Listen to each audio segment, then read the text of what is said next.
नमस्कार, सगरमाथा प्राइम समाचारमा स्वागत छ। म जयन्ती पुडासैनी। नमस्कार, म मेनुका श्रेष्ठ। सुरुमा प्रमुख समाचार।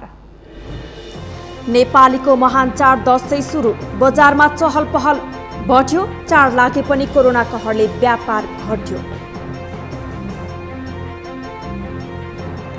संक्रमित 89,840 जनाले जिते कोरोना। सक्रिय संक्रमितको संख्या 38,373 पुग्यो। आजै 12 जनाको मृत्यु। जनप्रतिनिधि आपसी द्वन्द्वमा, कैलालीको घोडाघोडी नगरपालिकाको ओडा भवन मेयरले उद्घाटन गर्दा उपमेयरले बजारिन ढुङ्गा। जनप्रतिनिधिको सहयोगमा पर्सामा प्रहरीको अपरेसन, भारतीय नागरिकले राखेको 22.5 किलो सुन बरामद। र आइपिएलमा राजस्थान रोयल्स र रोयल च्यालेन्जर्स बेङ्गलोर भिड्दै बेङ्गलोर समक्ष 178 रनको चुनौती प्रस्तुत।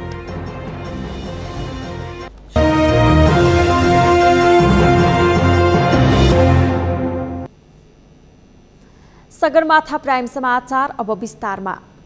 आज घटस्थापना। आजबाट नेपालीहरूको महान चाड बडा दशैं सुरु भएको छ।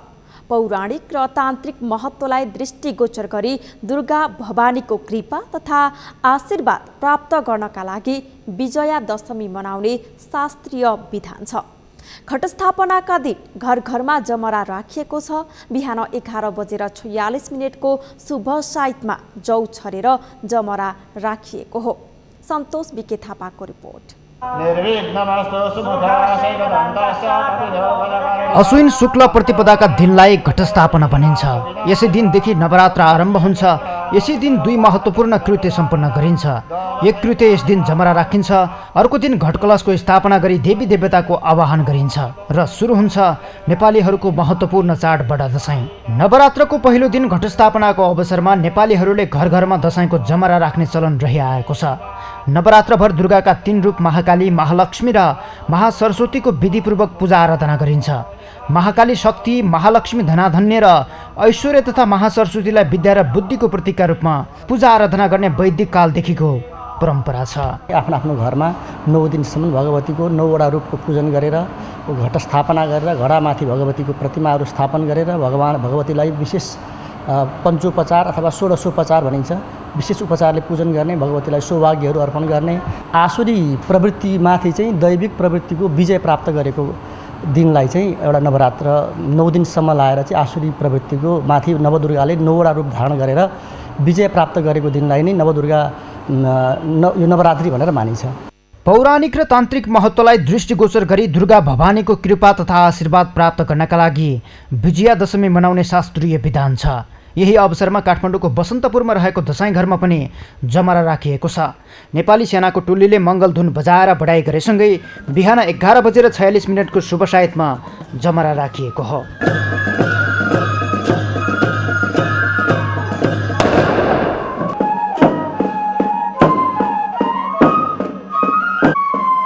नेपाली सेनाको चाहिँ यो हनुमान ढोका यो मूल कोटमा चाहिँ यो निशान घरमा जमरा राखेर चाहिँ प्रत्येक वर्ष हामी दशैं मनाउँदै आइरहेका छौँ। यस वर्ष यो कोभिड-19ले गर्दाखेरि हामीलाई केही समस्याहरू परे पनि हामीले त्यो कोभिड-19 को प्रोटोकललाई ध्यान राखेर चाहिँ यसपालि हामीले नियमित रूपमा प्रत्येक वर्ष हुने पूजाआजालाई चाहिँ हामी निरन्तरता दिएका छौँ। नवरात्रको पहिलो दिन काठमाडौँ उपत्यकाका शक्तिपीठहरूमा दर्शनार्थीको भिड लागेको छ। कोभिड-19 संक्रमणको जोखिमका कारण सरकारले सर्वसाधारणका लागि शक्तिपीठहरू खुल्ला नगर्ने बताए पनि दर्शनार्थीहरू पूजाआजाका लागि पुगेका छन्। शनिबार बिहान भद्रकाली सहितका मन्दिरमा पूजाआजाका लागि आउने श्रद्धालुको सङ्ख्या बढेको छ।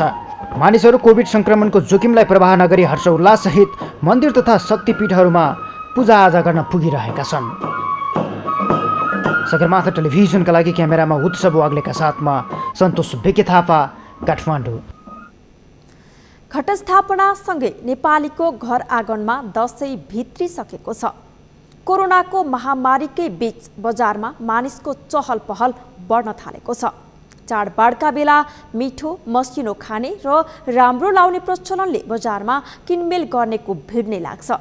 व्यापारी र व्यवसायीका लागि पनि यो स्वर्णिम समय हो। तर यो वर्ष परिस्थिति बदलिएको छ। अर्थात् दसैँ लागे पनि गत वर्षमा जस्तो रौनक छैन। कुलचन्द्र विष्टको रिपोर्ट। घटस्थापनासँगै नेपालीको महान चाड बडा दशैं भित्रिसकेको छ। कोरोना महामारीको त्रासकै बीच दशैं मनाउन घर जानेको संख्या बढ्न थालेको छ। किनमेल गर्ने पनि बढ्दैछन्। तर यो वर्ष न दशैंको रौनक छ न त व्यापार व्यवसाय नै फस्टाएको छ। चाडपर्वको समयमा भिड लाग्ने काठमाडौँ उपत्यकाका मुख्य बजार क्षेत्र न्यू रोड, महाबौद्ध, इन्द्रचोक, असन, मखनटोल लगायतका क्षेत्रमा दशैंको चहल पहल देख्न सकिन्छ। कोभिड-19 संक्रमणको जोखिम भए पनि आवश्यक सामग्री किनमेल गर्न बजार पुग्नेको संख्या क्रमशः बढ्दैछ। बजारमा मानिसको आवागमन बढे पनि व्यापार भने खासै छैन।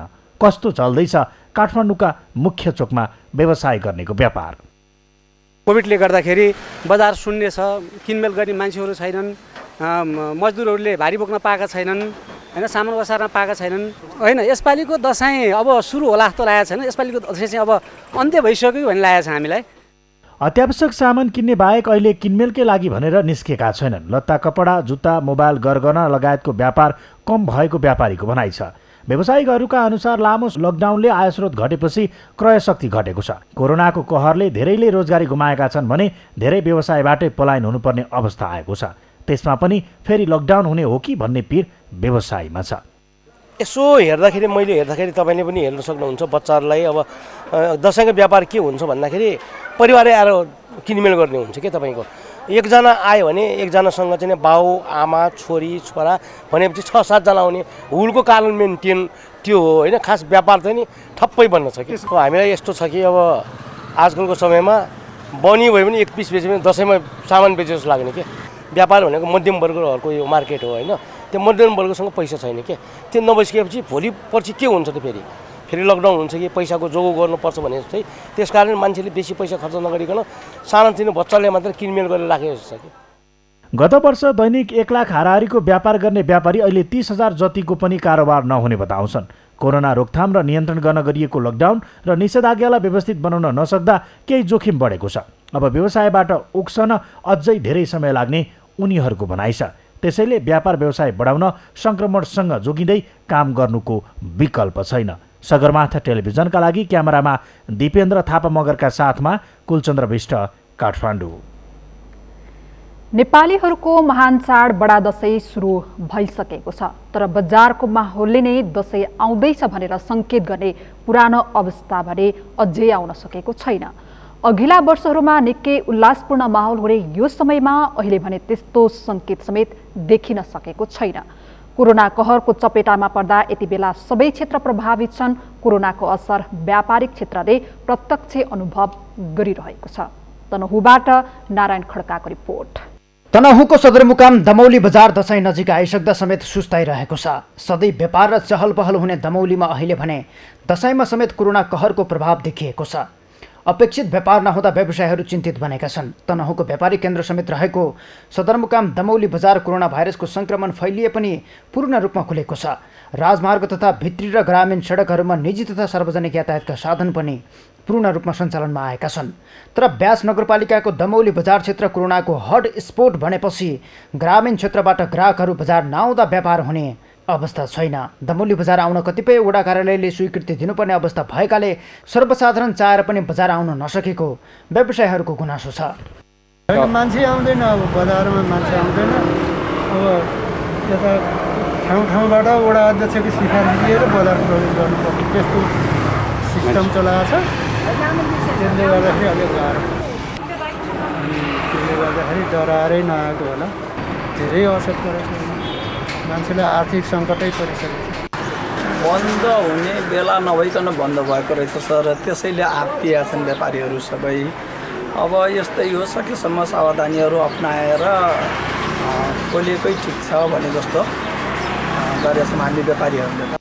बजार क्षेत्रमा कोरोना संक्रमण फैलिएपछि ग्रामीण क्षेत्रबाट दमौली बजार आउजाउ गर्ने मानिसको संख्या कम हुँदै गएको छ। पहिलेकै जस्तो हुने हो भने चाडपर्वका लागि आवश्यक पर्ने नयाँ कपडा, खाद्यान्न लगायतका वस्तु खरिद बिक्रीले दमौली बजार यति बेला भिडभाड हुनुपर्ने हो। तर अहिले त्यस्तो नभएको व्यापारीको गुनासो छ। पहिला अब राम्रै हुन्थ्यो के अहिले छैन। अहिले मान्छेहरू हिँड्डुल गर्न डराइरहेको छ नि त, कम छ मान्छे पहिलाभन्दा धेरै। अहिलेको अवस्थामा यो कोभिड-19को कारणले गर्दा विगतका वर्षहरूभन्दा यो वर्ष चाहिँ तपाईँको चहल पहल पनि धेरै कम र व्यवसाय पनि धेरै कम भएको र व्यापारीहरूलाई धेरै मर्का परेको अवस्था छ हैन। सामानहरू आउन पनि नयाँ सामानहरू धेरै भन्सारबाट नआएको कारणले हामीले नयाँ सामानहरू नि आएको छैन र त्यसले गर्दा व्यापार पनि धेरै कम भएको अवस्था छ। कोभिड-19 संक्रमण त्रासकै बीच करिब 7 महिनापछि यहाँका व्यवसायीहरूले आफ्नो व्यापार व्यवसाय खोलेका हुन्। ठुला चाडपर्व नजिकैसँगै लकडाउनले थरा परेको व्यवसाय उठाउने आशमा व्यवसायीहरू लागि परेका छन्। तर चाडपर्व नजिकै पनि बजारमा मानिसको चहल पहल कम हुँदा व्यापार व्यवसाय सहज हुन सकेको छैन। मानिसकै लापरवाहीले गर्दा संक्रमण समुदायमा फैलिएको र व्यवसाय पनि धरापमा परेकाले स्वास्थ्य सुरक्षा मापदण्ड पालना गरी व्यवसाय सञ्चालन गर्न आग्रह गरिएको तनहुँ उद्योग वाणिज्य सङ्घ दमौली बजार इकाइले जनाएको छ।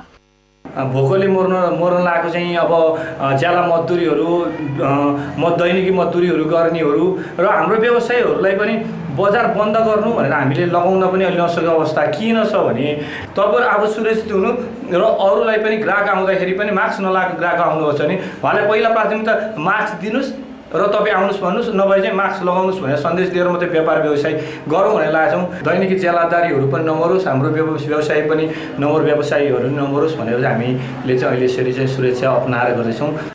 व्यापार नहुँदा यति बेला बजार क्षेत्रमा सटर तथा कोटा भाडामा लिएर व्यवसाय सञ्चालन गरेका व्यवसायहरू बढी मारमा परेका छन्।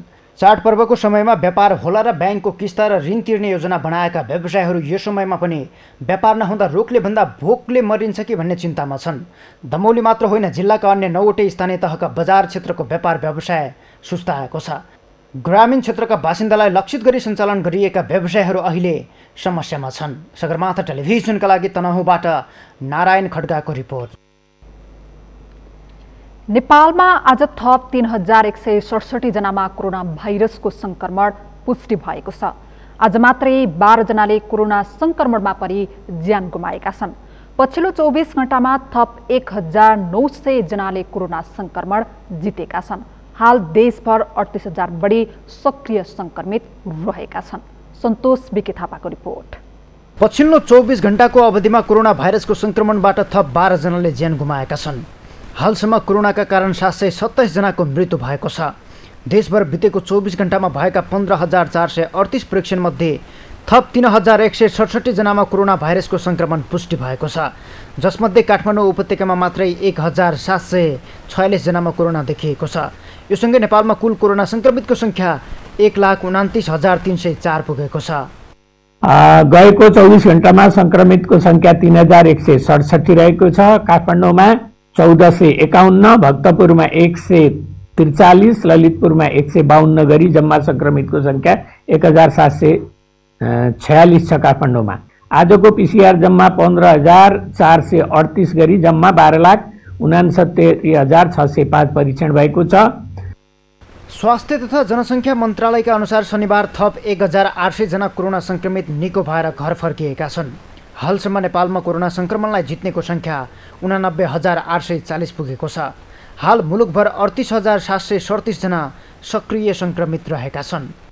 कोभिड-19बाट संक्रमण मुक्त भई गत 24 घण्टामा डिस्चार्ज हुनुहुनेहरूमा जम्मा 1,800 जना हुनुहुन्छ। आजसम्म डिस्चार्ज हुनुहुने जम्मा 89,840, प्रदेश 1 मा 7,738, 2 मा 15,447, बागमती प्रदेशमा 38,560, गण्डकीमा 4,648, लुम्बिनीमा 11,728, कर्णालीमा 3,832, सुदूरपश्चिममा 7,887।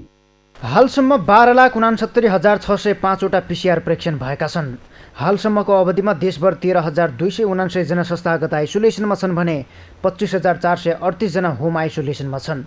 देशभर क्वारेन्टाइनमा रहने व्यक्तिको संख्या 4,715 रहेको छ। नेपाल विश्वका 215 कोरोना संक्रमित मुलुकमध्ये 35औं स्थानमा उक्लिएको छ। सगरमाथा टेलिभिजनका लागि सन्तोष बिके थापा, काठमाडौँ। सगरमाथा प्राइम समाचारमा अब एकैछिन विश्रामपछि कर्णाली प्रदेशको विवादबारे बालुवाटारमा छलफल, अध्यक्षद्वयको निर्देशनमा न प्रधानमन्त्री समेत रहेका अध्यक्ष ओलीको सुझाव, जनप्रतिनिधि आपसी द्वन्द्वमा कैलालीको घोडाघोडी नगरपालिकाको ओडा भवन मेयरले उद्घाटन गर्दा उपमेयरले बजारिन् ढुङ्गा र जनप्रतिनिधिको सहयोगमा पर्सामा प्रहरीको अपरेसन, भारतीय नागरिकले राखेको 22.5 किलो सुन बरामद।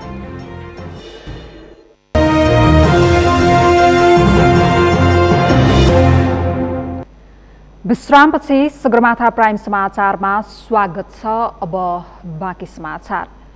केही मत्थर भयो भनिएको नेकपा विवाद अहिले फेरि सुरु भएको छ। कर्णाली प्रदेशमा मुख्यमन्त्री हटाउन अविश्वासको प्रस्ताव दर्ता भएपछि विवाद फेरि सुरु भएको हो। विवाद समाधानका लागि नेकपा अध्यक्ष तथा प्रधानमन्त्री केपी शर्मा ओलीले कर्णाली प्रदेशका मुख्यमन्त्री सहितका नेताहरूसँग आज छलफल गरेका छन्। छलफलमा अर्का अध्यक्ष प्रचण्डलाई बोलाइएको भए पनि उनी भने छलफलमै गएनन्। अमृतराज काफ्लेको रिपोर्ट। कर्णाली प्रदेशबाट सुरु भएको नेकपा विवाद समाधानका लागि प्रधानमन्त्री केपी शर्मा ओलीले अग्रसरता देखाएका हुन्। विवाद समाधानका लागि कर्णाली प्रदेशका मुख्यमन्त्री सहित प्रदेशका नेताहरूलाई समेत नेकपाले काठमाडौँ बोलाएको थियो। यसअघि मुख्यमन्त्री सहितका नेताहरूसँग नेकपा अध्यक्ष प्रचण्डले समेत छलफल गरेका थिए। प्रचण्डले छलफल गरेपछि तिनै नेताहरूले प्रधानमन्त्री केपी शर्मा ओलीलाई बालुवाटारमा भेटेर शनिबार छलफल गरेका हुन्। छलफलका क्रममा विवाद नगर्न र पार्टीले आगामी दिनमा गर्ने निर्णय मान्न प्रधानमन्त्रीले निर्देशन दिएको जनाइएको छ। छलफलका लागि प्रधानमन्त्री समेत रहेका नेकपा अध्यक्ष ओलीले अर्का अध्यक्ष प्रचण्ड र कर्णाली प्रदेशका इन्चार्ज जनार्दन शर्मालाई समेत बालुवाटार बोलाएका थिए, तर दुवैजना शनिबारको छलफलमा भने सहभागी भएनन्। अध्यक्ष प्रचण्डले विवाद गर्ने नेताहरूसँग आफूले छलफल गरिसकेको र इन्चार्ज शर्माले भने अस्वस्थताको कारण देखाएर बालुवाटार नगएको जनाइएको छ। प्रधानमन्त्रीले बोलाएको छलफलमा सहभागी नभएपछि नेकपाभित्र विवादको आगो अझै पनि बाँकी रहेको बुझ्न कठिन छैन। उता विवाद सुरु भएको कर्णाली प्रदेशमा भने वरिष्ठ नेता माधव कुमार नेपाल पक्षका सांसदहरूलाई मन्त्री बनाउने सहमति भइसकेको समेत जनाइएको छ। मन्त्री बनाउने अनौपचारिक सहमतिसँगै अविश्वासको प्रस्तावमा हस्ताक्षर गरेका सांसदहरूले हस्ताक्षर फिर्ता लिने तयारी गरेको भए पनि अहिलेसम्म कुनै निर्णय कार्यान्वयन भने भइसकेको छैन। कर्णालीमा विवाद सुरु भएपछि नेकपाका दुईजना अध्यक्षका बीचमा यसअघि पटक पटक छलफल समेत भएको थियो।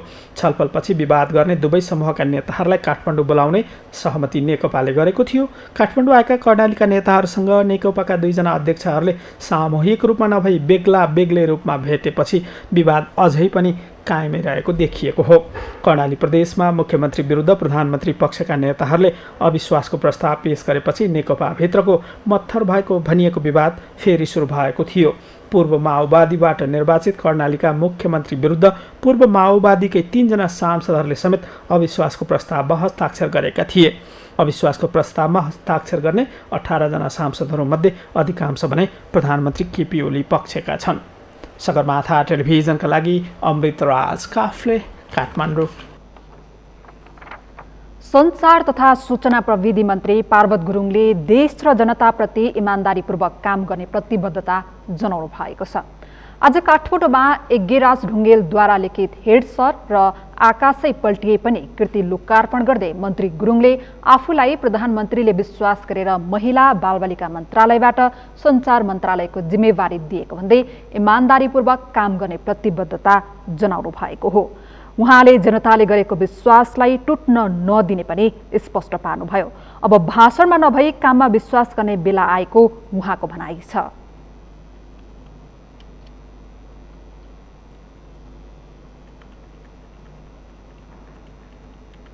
फेरि पनि सञ्चार तथा सूचना प्रविधि मन्त्रीको रूपमा नेपाल सरकारको प्रवक्ताको रूपमा मलाई नेपाल सरकारले जुन किसिमको निर्णय गरेको छ, फेरि मन्त्री मात्रै भएर पनि हुँदो रहेछ, प्रवक्ताको पनि क्याबिनेटले निर्णय गर्नुपर्ने हुँदछ।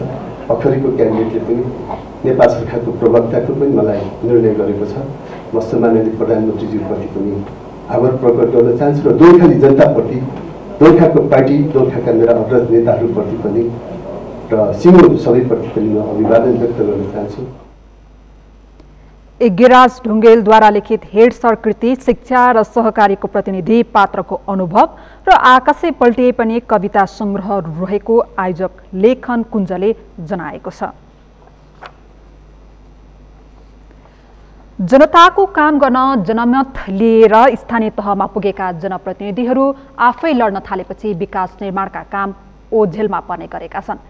यही घटना दोहोरिएको छ कैलालीको घोडाघोडी नगरपालिकामा, जहाँ मेयरले वडा कार्यालयको नवनिर्मित भवन उद्घाटन गर्दा उपमेयर तोडफोडमा उत्रिएकी छन्। कैलालीबाट दिनेश विष्टको रिपोर्ट। जनताको काम गर्छु भन्ने प्रतिबद्धता गरेर चुनाव जितेका नेता अहिले आपसी लडाईँमा छन्। गुटगत राजनीतिले जनताको अपेक्षा त पूरा गर्न सकेका छैनन् नै, विकास निर्माणका काम पनि ठप्प नै भएका छन्। त्यसमा पनि शक्ति केन्द्रका आडमा जनप्रतिनिधि नै एकअर्काको विरोधमा उत्रन थालेका छन्। दृश्यमा हेर्नुहोस् कैलालीको घोडागोडी नगरपालिकाको वडा कार्यालय उद्घाटनको यो दृश्य। कैलालीको घोडागोडी नगरपालिकाका मेयर ममता प्रसाद चौधरी प्रधानमन्त्री केपी शर्मा ओली गुटका हुन्। उपमेयर प्रेमकुमारी थापा पूर्व प्रधानमन्त्री माधव नेपाल गुटकी हुन्। यो नगरपालिकाका मेयर उपमेयर बीच निर्वाचित भएदेखि नै लफडा छ। शनिबार बिहान घोडागोडी नगरपालिका वडा नम्बर 7 को भवन उद्घाटन कार्यक्रममा शिलालेख नराखेको भन्दै उपमेयर प्रेमकुमारी थापाले शिलालेखमा ढुङ्गा बजार्दै विरोध गरेपछि हात हालाहालको अवस्था सिर्जना समेत भएको थियो। मेयर ममता प्रसाद चौधरीले वडा नम्बर 7 को कार्यालय भवन उद्घाटन गर्ने क्रममा उपमेयर थापाले ढुङ्गाले शिलालेखमा बजारेकी हुन्। मेयरले कार्यालय भवनको उद्घाटन गर्ने बित्तिकै उपमेयर थापाले शिलालेखमा ढुङ्गाले बजारेको देखिन्छ। मेयर चौधरीले उपमेयर थापाको हात हटाउँदै नगर्न भने मेयर चौधरीले हात हटाउँदै मर्यादाको पनि हद हुन्छ नि भन्दै बस्न आग्रह गर्छन्। तर उपमेयरले उनको आग्रहलाई मानिनन्। मेयर ममता प्रसाद चौधरीले आफ्नो नाम नराखेको भन्दै उपमेयर थापाले वडा कार्यालयको भवन उद्घाटनका क्रममा शिलालेखमा ढुङ्गा बजारेको बताए। यता उपमेयर थापाले पनि शिलालेखमा आफ्नो नाम राख्न आग्रह गर्दा गर्दै पनि मेयर र प्रमुख प्रशासकीय अधिकृतले बाइपास गरेकाले यो अवस्था सृजना भएको प्रतिक्रिया दिएकी छन्। वडा नम्बर 7 का वडा सदस्य देवचरण चौधरीका अनुसार शिलालेखको विषयलाई लिएर मेयर उपमेयरका बीच हात हालहालको अवस्था सिर्जना भए पनि उद्घाटन कार्यक्रम सम्पन्न भएको बताएका छन्। वडा नम्बर 7 को वडा भवन हस्तान्तरण कार्यक्रममा विवाद सिर्जना भएको हो। कार्यक्रममा सहभागीहरूले बारम्बार सम्झाउँदा पनि उपप्रमुख थापा अझ आक्रोशित हुँदै नगर सरकार विरुद्ध नाराबाजी गरिन्। यसले जनप्रतिनिधिको मर्यादामाथि नै प्रश्न उठाएको छ। सगरमाथा टेलिभिजनका लागि कैलालीबाट दिनेश विष्टको रिपोर्ट। पर्साको वीरगञ्जबाट 22.5 किलो सुन बरामद भएको छ। प्रहरीले वीरगञ्ज महानगरपालिका 6 रेशम कोठी स्थित गणेश अपार्टमेन्टमा छापा मारेर 22.5 किलो सुन बरामद गरेको हो। प्रहरीका अनुसार नीलो प्लास्टिकमा पोको पारिएको अवस्थामा 22 किलो 567 ग्राम सुन बरामद गरिएको हो। जिल्ला प्रहरी कार्यालय पर्साका एसपी गंगा पन्त नेतृत्वको टोलीले सो सुन बरामद गरेको हो। प्रदेश नम्बर 2 का प्रहरी प्रमुख डीआईजी धीरज प्रताप सिंहले विशेष सूचनाका आधारमा प्रहरीले अपार्टमेन्टमा छापा मारेको जानकारी दिनुभयो। सो अपार्टमेन्टमा भारतीय नागरिक अशोक सिन्हा भाडामा बस्दै आएका थिए। प्रहरीले सुन बरामद गरे पनि कसैलाई नियन्त्रणमा भने लिएको छैन। सुनबारे थप अनुसन्धान भइरहेको प्रहरीले जनाएको छ। पूर्वी नवलपरासीमा कोरोना संक्रमितहरूको पहिचान गर्नका लागि स्वाब सङ्कलन गरेर पीसीआर परीक्षणका लागि पीसीआर मेसिन आइपुगेको छ। जिल्ला अस्पतालमा रहने गरी राखिने मेसिन आज एक औपचारिक कार्यक्रम गरी हस्तान्तरण गरिएको हो। तथापि जिल्लामै पीसीआर परीक्षण हुन भने 1 महिना बढी लाग्ने भएको छ। जिल्ला स्वास्थ्य कार्यालय नवलपुरका प्रमुख केशव चापागाईले पीसीआर मेसिन आइपुगे पनि उक्त मेसिनका लागि स्थान व्यवस्थापन, जनशक्ति व्यवस्थापन, मेसिनको क्वालिटी परीक्षण लगायतले गर्दा पीसीआर मेसिन सञ्चालन गर्न कम्तीमा 1 महिना लाग्ने बताउनुभयो। पीसीआर मेसिन प्रदेश सांसद तिलक महतले जिल्ला अस्पतालका अध्यक्ष डाक्टर गोपाल खनालाई हस्तान्तरण गर्नुभएको हो। पीसीआर मेसिन सञ्चालनमा आएपछि नवलपुरमा सङ्कलित स्वाब परीक्षणका लागि चितवन, हेटौडा, पोखरा लगायतका क्षेत्रमा पठाउनु पर्ने बाध्यता भने हट्नेछ।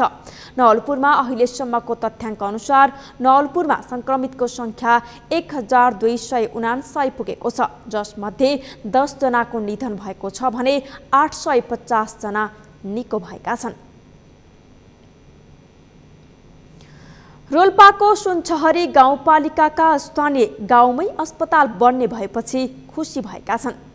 गाउँपालिकाको केन्द्रमा रहेको पोवाङ स्वास्थ्य चौकीलाई स्तर उन्नति गरी 15 शय्याको अस्पताल बनाइने भएपछि सामान्य रोगको उपचारका लागि पनि टाढा धाउने बाध्यता हट्ने स्थानीयको विश्वास छ। रोल्पाबाट भरत नेपालीको रिपोर्ट। रोल्पाको गाउँपालिकाको पोबाङ स्वास्थ्य चौकीलाई 15 शय्याको अस्पताल बनाउने भएपछि स्थानीयहरू गाउँमै स्वास्थ्य सेवा पाउने भएर हर्षित भएका छन्। सङ्घीय सरकारको स्थानीय तहमा 15 शैय्याको अस्पतालमा स्तर उन्नति कार्यक्रम अन्तर्गत पोबाङ स्वास्थ्य चौकी 15 शैय्याको अस्पतालमा स्तर उन्नतिको सूचीमा परेको छ। अस्पतालको निर्माणका लागि सङ्घीय सरकारबाट 70 लाख रकम विनियोजन भएको छ। आवश्यक सम्पूर्ण सबै प्रक्रिया पूरा भइसकेकोले केही दिनमै टेन्डर आह्वान गरी अस्पतालको भवन निर्माण गर्ने कार्य अगाडि बढ्नेछ।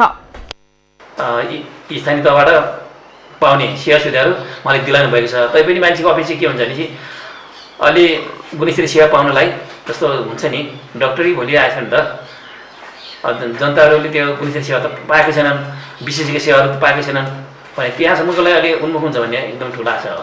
15 शैय्याको भन्ने भने गत साल नै त्यो कुरा आएको। 15 शैय्या भन्ने रोल्पाको 3वटा पालिका जस्तो लाग्छ मलाई, त्यति क्लियर त भएन। 3 पालिकामा 15 शैय्या बन्ने त्यो मध्येमा सुनसरी पनि हो। दैनिक 20 जना भन्दा बढीलाई सामान्य रूपमा स्वास्थ्य सेवा दिँदै आएको यस पोबाङ स्वास्थ्य चौकी 15 शैय्याको अस्पताल भएमा ल्याब सेवा, एक्सरे लगायत अन्य विशेषज्ञ सेवा र गाउँपालिकाबाट हुने मुख्य काम समेत अस्पतालबाट हुनेछ।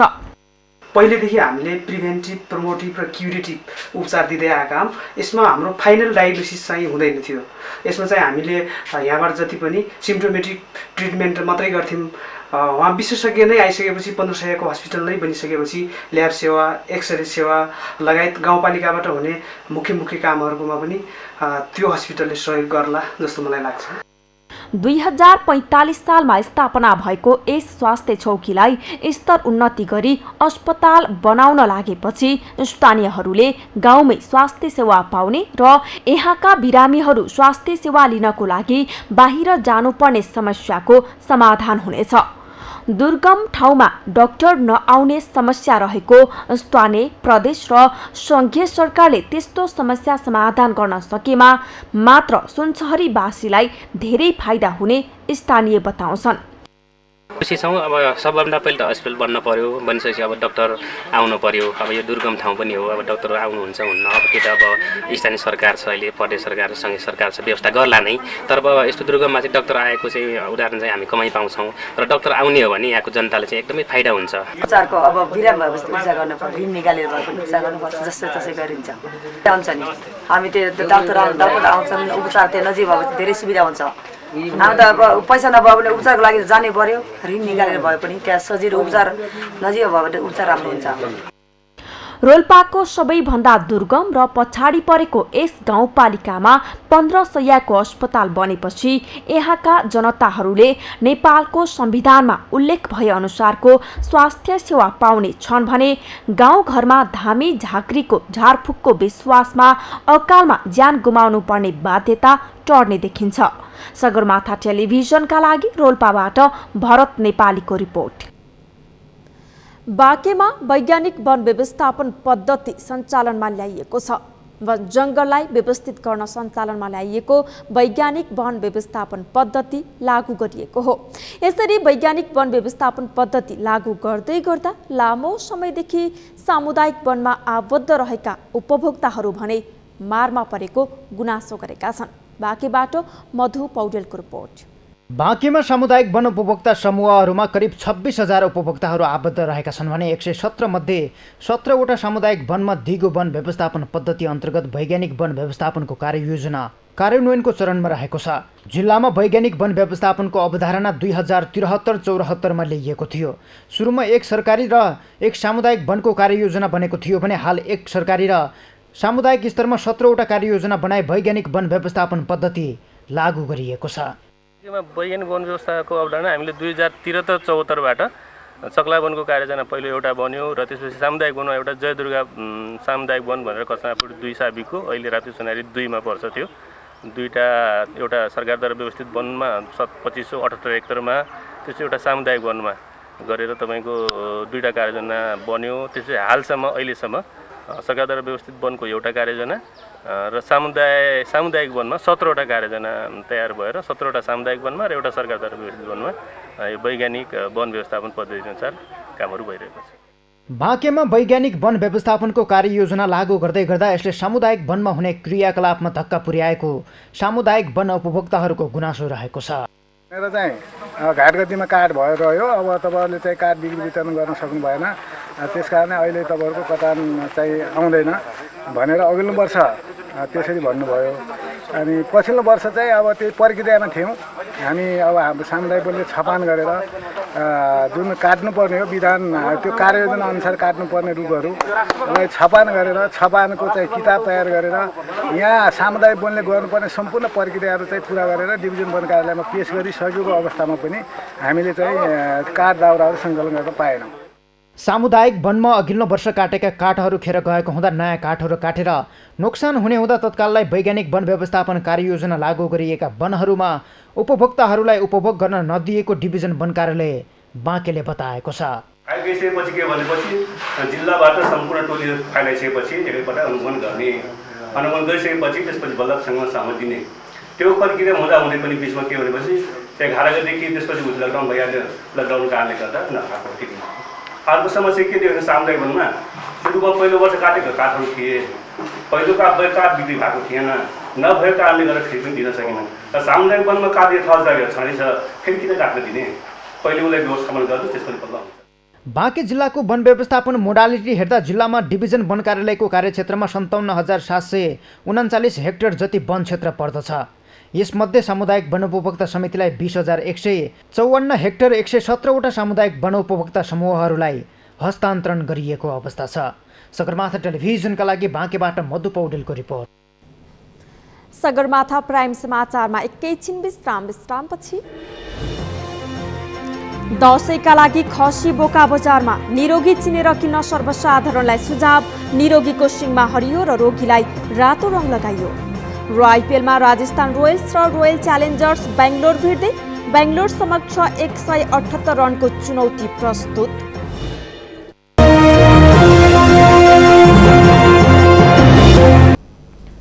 यो सँगै हामी सगरमाथा प्राइम समाचारको अन्त्यमा छौं। अन्त्यमा प्रमुख समाचार फेरि एकपटक। नेपालीको महान चाड दशैं सुरु, बजारमा चहल पहल बढ्यो। चाड लागे पनि कोरोना कहरले व्यापार घट्यो।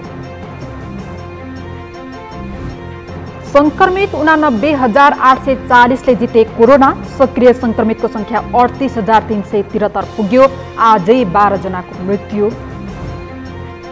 जनप्रतिनिधि आपसी द्वन्द्वमा, कैलालीको घोडाघोडी नगरपालिकाको ओडा भवन मेयरले उद्घाटन गर्दा उपमेयरले बजारिन ढुङ्गा। जनप्रतिनिधिको सहयोगमा पर्सामा प्रहरीको अपरेसन, भारतीय नागरिकले राखेको 22.5 किलो सुन बरामद। र आइपिएलमा राजस्थान रोयल्स र रोयल च्यालेन्जर्स बेङ्गलोर भिड्दै बेङ्गलोर समक्ष 178 रनको चुनौती प्रस्तुत। हौस् त सगरमाथा प्राइम समाचार अहिलेलाई सकियो। तपाईँ समाचार बुलेटिनका साथै सगरमाथा टेलिभिजनका सम्पूर्ण कार्यक्रम www.sagarmatha.tv मा पनि पढ्न र हेर्न सक्नुहुनेछ। साथै युट्युबमा youtube.com/sagarmatha TV नेपालमा हेर्न सक्नुहुनेछ। साथै तपाईँ हामीलाई फेसबुकमा पनि facebook.com/STV नेपालमा फलो गर्न सक्नुहुनेछ। समाचारको शिखर, नेपालको गौरव, नेपालको पहिलो न्युज च्यानल सगरमाथा टेलिभिजन हेर्दै गर्नुहोला। नमस्कार।